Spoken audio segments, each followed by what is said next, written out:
It's almost 6 a.m. on Wednesday, the morning after election night, election day.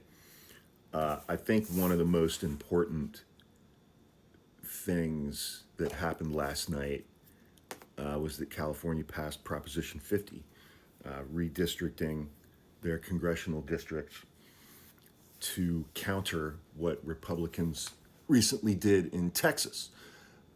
Mid decade redistricting to add five, hopefully, Republican seats. I think they're going to see that the redistricting plan that they actually put in place is not going to work out the way that they thought it was going to, because Texas was already heavily gerrymandered.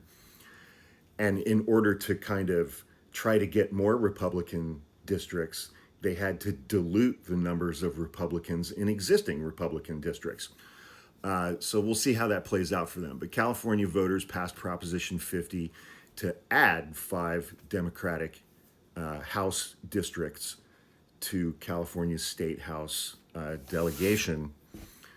And why do I think that that's the most important thing that happened last night?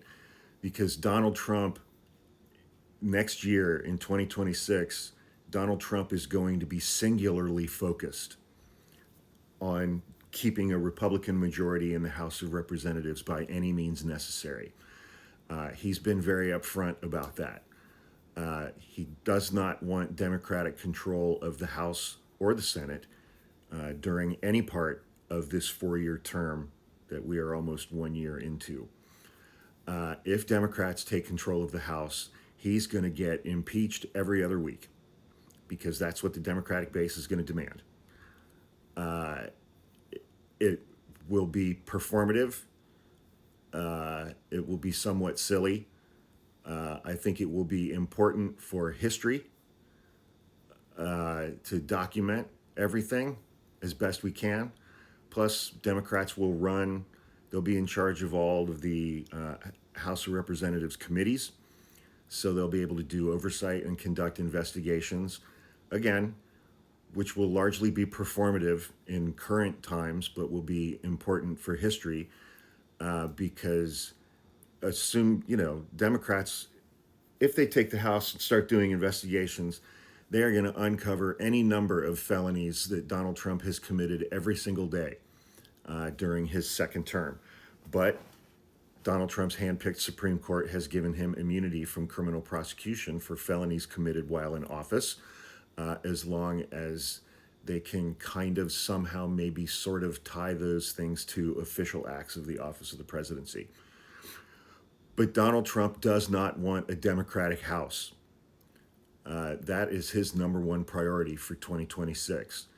He was already rage tweeting throughout last night, overnight, as all of these election results came in. And nationwide, Democrats swept every single thing. They swept every single off-year election that they could. Mayors, governors, propositions, initiatives, Supreme Court judges at the state level. Democrats won literally everything. And so Uncle Touchy, Pervert Hoover, had a bad night last night. And he got back on his kick on Truth Social, saying that Republicans in the Senate have to do away with the filibuster so that they can pass voter reform.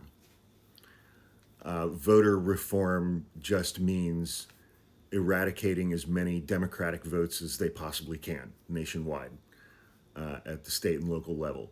That's all that means, because Donald Trump is fucking terrified of a Democrat House of Representatives after the midterms a year from now. That is going to be his singular focus. He's going to go off and start his little wars in Nigeria and Venezuela, but he's going to delegate those to Marco Rubio and Pete Hegseth. I mean, hopefully when Pete Hegseth is giving these orders to blow up other people in boats, hopefully he's at least sober for that. I don't know. Stephen Miller is running the immigration stuff, and spends his days furiously masturbating to ICE raid videos, the dickless naked mole rat that he is. So Donald he's got people he has evil, incompetent, malevolent people who are running all of these things for him. Kristi Noem, she wants to get those ICE deportation numbers up because she's going to run for president in 2028 and wants to have a record of cruelty upon which to run for president. So, and Tucker Carlson's going to run. Hell, Nick Fuentes might run, but he's too young. It's it's but Donald Trump and Republicans in the House are going to spend the next year trying to take away our right to vote. The Supreme Court is going to take away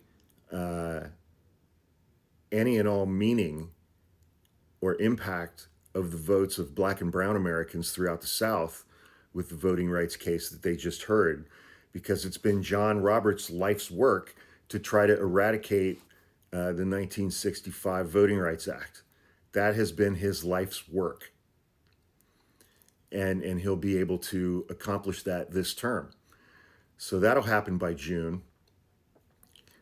And, it's just, if Republicans and conservatives and MAGA and all of that stuff, if the policies and programs that they were putting forth were so incredibly star-spangled awesome, they wouldn't be spending almost all of their time trying to take away our right to vote.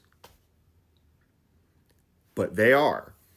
They're going to do absolutely everything they can to take away our right to vote, to make it incredibly difficult to vote, to make it easier to throw out our ballots, to make it easier to not certify or seat winning candidates by screaming voter fraud and irregularities, and just refuse to seat Democrats in the House when they win in January of 2027.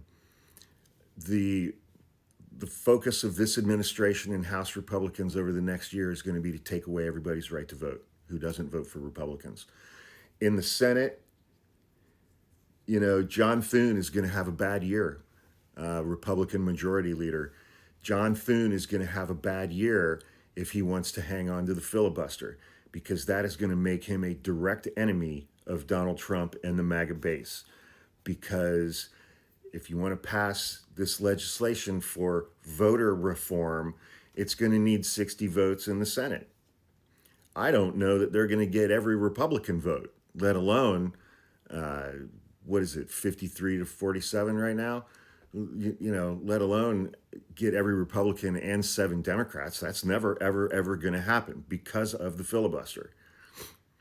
And that's why Donald Trump wants to get rid of the filibuster, to make it easier to nullify or take away or throw out Democratic votes for races nationwide, House, Senate, state House races, governor races,